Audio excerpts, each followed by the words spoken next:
Hello there YouTube, it is the Remmington over here again, and oh my god, the sound is on. Why is the sound on? Go away sound. You can't hear that. Anyways, hello. Yet another Minecraft build. I've been sitting on this one for a long time actually. I started this build middle of last year and I get bored pretty quickly, or I change what I'm into very quickly. So if I'm building something and I'm really into it and I've been doing it constantly for like a month, depending, a week or so, I get over it and I try something else. So with this one, I built for quite a while, as I get in my favorite games. I get in and out of pretty quickly as well. So when I built this, I built the whole inside. You just ignored my Final Fantasy sprites over there. I built the whole inside, and then I molded the ship around it because I didn't want to be pressed for space. And my favorite game is Final Fantasy, and my last upload you can see that. And then my game very second close to that is Mass Effect, and I built the Normandy SR2, but from Mass Effect 3, you know, with the blue colors and the ship slightly altered on some of the levels. So I built the inside, I built the entire inside, and I try to build it as accurate as I can to the size, to scale, and then I molded the ship around that. The ship may be a little bit too large, and maybe slightly, because I am using, you know, meter cubed blocks. You know, I can't exactly do everything perfectly. This is actually snow, but with the texture pack it looks like sand. And anyways, let me let it render for a moment, because I'm recording a video. But anyways, there's one of the engines, two of the engines. Come on, just load please. That's the Normandy SR2 Mass Effect 3. The whole inside is all done, and I've been building the ship around it. I molded the shell around it, and then I just had to add the wings to scale and everything. So I think it's close to scale, very close to scale. But like I said, it could be slightly bigger, because using blocks you can't get everything perfect. See, there's the SR2, the Alliance symbol. Normandy is best I could get it on a shell shape like that. Some lights, redstone lights over there, so it lights up at night. Because when you see it's out in space, you do see little lights on there as if they're inside, kind of lighting or some sort. I just want to get a clear outer view of it. I mean, despite it being slightly misshapen, because I keep mentioning I had to mold around an inside thing, it came out really well, really well. There's the front, those two fin-like things, that fin over there. The engine's all done. I'll take you inside now, actually. And then SR2. Getting the engines and the wingspan to match on both sides was a real pain, but load, would you please? Come on, loading. You know, oh, there's a good lad. Below you is actually a city with glass skyways. Come on, load. There we go. Sorry about that. This is just having a hard time doing the most basic of things. Don't go away, son. I want it to be broad daylight. I will show these guys a nighttime view soon. Time set day. Just ignore the city below. That's just a futuristic city. I've sort of busy with a very small one. I just thought it would be quite fitting to build it over here rather than normal old school, old-fashioned medieval type things or whatever. But that's the rear of it, the wingspan. The engines came out very nice. I mean, the thing is actually a lot bigger than it seems. And I say that in every video. You don't quite grasp the size of these things until you're actually there. And that's the engine. That's one of them. I mean, this thing is massive. This Normandy is huge. The shell alone took me a while. I had to take extensive breaks in between just to make sure my eyes didn't blur and my brain didn't get all malfunctioning and sore and stuff. But when you go underneath, ignore the city again. When you go underneath, this thing is colossal, man. Look at this thing. And on that note, I am very proud of this build. I mean, it could have gone awry pretty easily. I mean, I failed horribly maths in school, and I had to use so much maths here to get everything right, at least to the way I wanted it. But yeah, there she is in all her bloody glory. I almost swore there. I really shouldn't swear. The less swearing, the more viewers, I suppose. Not that I need views, I just want everyone to see this. I really want everyone to see this. I'm very proud of this build. Damn, look at this thing. Look at this thing. SR2. Anyways, I'm gonna go inside quickly. I'm gonna go inside.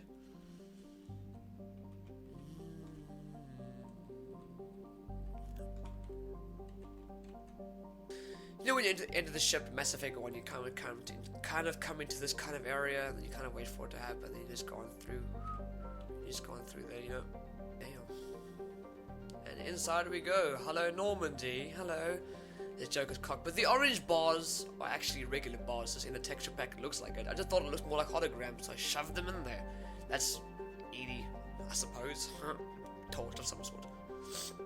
Moving along, that would be where he goes into his escape pod. If anything happens to the ship, he has the walkway to the bridge. Computers and holograms of every kind. Yeah, is the Combat Information Center, or the I think that's what it's called, the Combat Information Center, whatever. Holograms. There's not normally people chilling on the side there. In Mass Effect 2, this did go to where Jacob chills, but in Mass Effect 3, it's made into a regular storage compartment, whatever. Here is the galaxy map. That orange thing would be the previous Normandy hologram. Here's your computer. This is where initially Mass Effect 2, Kelly Chambers is chilling, and then Samantha Trainer takes her place in Mass Effect 3. Yeah. You go on through here, yes, you get scanned by this thing. There's a lady chilling over there, and blue. You get scanned, you come on through, and yes, you get to the conference room, where you have the Solarian Delatras, and you have the Krogan. It's normally Rex, I suppose. It's wood over here. I made sure it's wood. You have a nice view of the void. Let me just make a time set day quickly. Time set night. We'll come back here once it's fully night time. Anyways, that's the table. It kind of looks like that, I suppose. There's a little compartment area. There's no real. They never say what the hell it is. I'll just put a bunch of vents and crates over there. Here's the war room. I got it as close as I can with squares as I could. Here's normally where you have this hologram and this thing above. Yes, exactly. Computers everywhere. Some of the crew in these little crevices over here. There's a wall of sorts with piping and tubes, and here's where one of the guys chills. Everyone around you, you normally have the Turian General in there with Rex, and you can come around there, more people. As we go into the VidCon room, as we talk to Admiral Hackett and Captain Anderson, or Lieutenant Anderson, whatever he's called, Mass Effect 3, they change it. That's the VidCon room. Yeah, let's run around her for a moment. Hopefully it's night time by the time I get back to that room, because it'll look awesome. But look at that view, isn't it lovely? Oh, I love this view. When you're flying through space and you look out into the void of the cosmos. Oh, it's lovely. I was so glad I did this build. Remmington, come on. Back through this way. Now, before I go to the lower levels, I'm going to go to the captain's cabin quickly, or the commander's cabin, or the cabin, commander ship's cabin quickly. Hold on. I haven't installed elevators yet, so I'm just using a flight method. Captain's cabin. I know there's some gaps on the side here and some sort of one minor bit of lighting. And here's his commander ship's cabin. That's the fish tank. I'm not going to put fish in there because it's like one layer of water. Here's his glass cabinet where he'd keep all his model ships, his computer, and his bathroom. I'm not going to put anything else in there, really. It's not relevant. His bed, his place, the area where you get your uniform and your armor, and that lovely look up into space. Oh gosh, it's beautiful. Look at that. I cannot describe to you how much I love space. This is awesome. Oh, look at that planet. Yeah, whenever it's nighttime, a different moon or planet appears in the sky. One that looks like Saturn, and then eventually one that looks like the Death Star. I love it. Anyways, moving along. So now we're going to skip past the Combat Information Center. We're going to go straight to the... should be the crew deck, yes. I have time for a bunch of round names. Yeah. Okay, let's go this way. Let's start with the starboard observation. Mass Effect 2, it's where Samara or Marlon is. Mass Effect 3, it's where Ashley Williams is. Look at that view. Yes. Yeah. Look at that. That's beautiful. Look at that wing. You can see the wing. You can see the wing. Then you go to the crew's quarters. Bunch of beds, and then at the back you can look from their view onto the FTL drive, the core. Nothing special in here. You don't really go a lot in here at all, if ever. You just If you roam the ship to Mass Effect 3, sometimes you'll see some of the people, some of the main characters chilling in there. Dr. Chuck was one of them. These are bathrooms. Yes, you can go inside there. And this is life support. This is where Thane is, but in Mass Effect 3, it's empty. There's a cabinet or case of where he keeps all his weapons like lined up. Also, there's a view of the FTL drive, the core. sits over there with a bed behind him. This is Life's Porch. Then you get the port side observation, which is over here. Mass Effect 2, it's where you assume we go to over here. Mass Effect 3 is where, well, everyone goes sometimes. You'll see Garrus here sometimes. You'll see Tali. It's a poker table. There's a little bed type thing, a cool bar. Those are bottles that are steaming for some reason. And then also a lovely view of the void of space. I keep going to that. I love it. Okay. Liara's cabin was difficult to get right because of all those moving screens. Obviously I can't do that, but yes, the mess hall or the common area for the crew or the kitchen. There's the kitchen there. Random beds that are there for those who might be injured and have yet to go to the med bay. And then this is Liara's cabin, as best I could get it. It was difficult getting it close to the outside because she also has a view, so I had to make a really long, tubular-like look of space. There it is. This is her bed, this little glass wall, yeah, that's all the computers, and that's Cliff. Here's a glowing thing. Here's her little AI droid type thing. Has Cliff, that's him. Or at least my rendition of him. Then there's the main battery. These are red holograms according to me, and this is where Garrus is forever, you know, doing calibrations. We all know that very well. A blue screen, an orange screen, and a bunch of batteries, whatever the main battery is. Yeah, there it is. Garrus is forever doing calibrations to that, and the Thanix cannon as well. He's also doing some repairs or some minor adjustments or major adjustments to that. Yeah, is the med bay. Dr. Chakwas or that other French ladies, yeah, depending on your decision in game. Spoiler if you haven't played it yet. She's sitting over there, a bunch of random shite, and then you go in here to the. It says the server room in Mass Effect 3, but I know it as the AI core. There's all the servers, cabling, and that's where Legion is when you first break into your ship in Mass Effect 2. And that one computer screen that you use. Oh, I just broke that. That Mass Effect 2 to allow EDI to, excuse me, allow EDI to get rid of all the collectors on board. She like wipes them out. She opens all the vents and they just get purged from the ship. Okay, that's the crew deck. And now I'm going to go down to engineering. Engineering. With a view of the shuttle bay, we'll get down to that in a moment. There's portside cargo. This is where Grunt is. That's his tank. For the cargo, there's a room back here. I don't know why I just put it in there. Also a view of the shuttle bay. There's Grunt, little cabin. You can call it his cabin if you want. His starboard cargo, Mass Effect 2, it's where Zahid is. I don't like him. In the Mass Effect 3, it is Diana Alice. She is the reporter doing all the Alliance-based news. And this is her floating camera.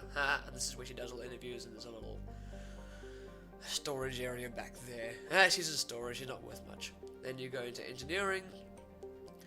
This is where Jack is, and there's a little look down there into like this weird area with piping and cabling. It's a little unsettling, but I put it there anyways. This is where Jack is. This is where she lies down. This is the back area. There's nothing much to it. She just is there a lot, or she's sitting on these stairs sometimes when you're talking to her. This way, I always get confused, but yes, engineering, yeah, is where that Irish guy is and the other girl is. That's Mass Effect 2. You can get them back for number 3. That's for Mass Effect 1. There's a guy in engineering that's now. Tali sits there, whatever. And yeah, is the walkway, the catwalk, which goes onto the the FDL drive. There it is. There's the core. I actually thought I was gonna have a hard time fitting it in there because I didn't know how much space I'd have after putting the shell of the ship in and everything, but it seems to fit in quite well. And then lastly, it is the shuttle bay. You don't really have access to this in-game except for one part of Mass Effect 2, but in Mass Effect 3 you have a lot of access to it. Yes, where you can do your armor and weapons again, over here.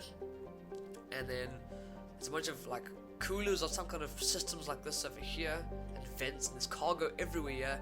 That's where James Vega is always, I don't know, he just stays here. He has a lot of his pull-ups and things over here. This is I've noticed a little, looks like a landing area for the shuttle. That's my best thing I can do with the shuttle given the space. And then Cortez is over here a lot, and he's always fixing the ship as well. He's always fixing the ship. There's a little area, yeah. The ship is above. But that's really it, actually. That's it for you. That's my Normandy. I would like to think I got it as close to the actual thing as possible. The texture pack, I think, is, let me just check. The resource pack is Space Architect. There we go. Downloaded that when I first started this, so I'd know what it looked like in the end. Anyways, let me just go back outside again. Fuck it. I got a little hatch over here. Let me just use the hatch. I'm not gonna go all the way back up to the common information deck again just to get out. Little hatch. Time, set, night. Let's wait for the sun to go down so I can have a look at the Normandy at night. Where there's, like I said, there's lights on the side on the ship you see in space. There they are. I think it looks really, really, really awesome. I like the way it came out. The size and everything, I think it's close to scale. Even the engines are close to scale. Boosters, the FTL drive, wingspan thing, whatever you want to call it, there it is. Just going to show you the boosters quickly. The actual, look at that. I think that looks awesome. That's just glowstone. It just looks different on this texture pack, this resource pack, whatever you want to call it. They're changing the damn thing. But look at those engines. They look like they're glowing with the power of the FTL drive. That looks incredible. Yes. Anyways, like I said, I hate maths, and I had to use a lot of math for this whole build to work. But there it is, my Normandy, everyone. I love the way it came out, and I'm going to keep reiterating that. I love the way it came out. There's the windows, you can see inside. Anyways, people, that is all. Thank you for giving us a look-see. Cheerio.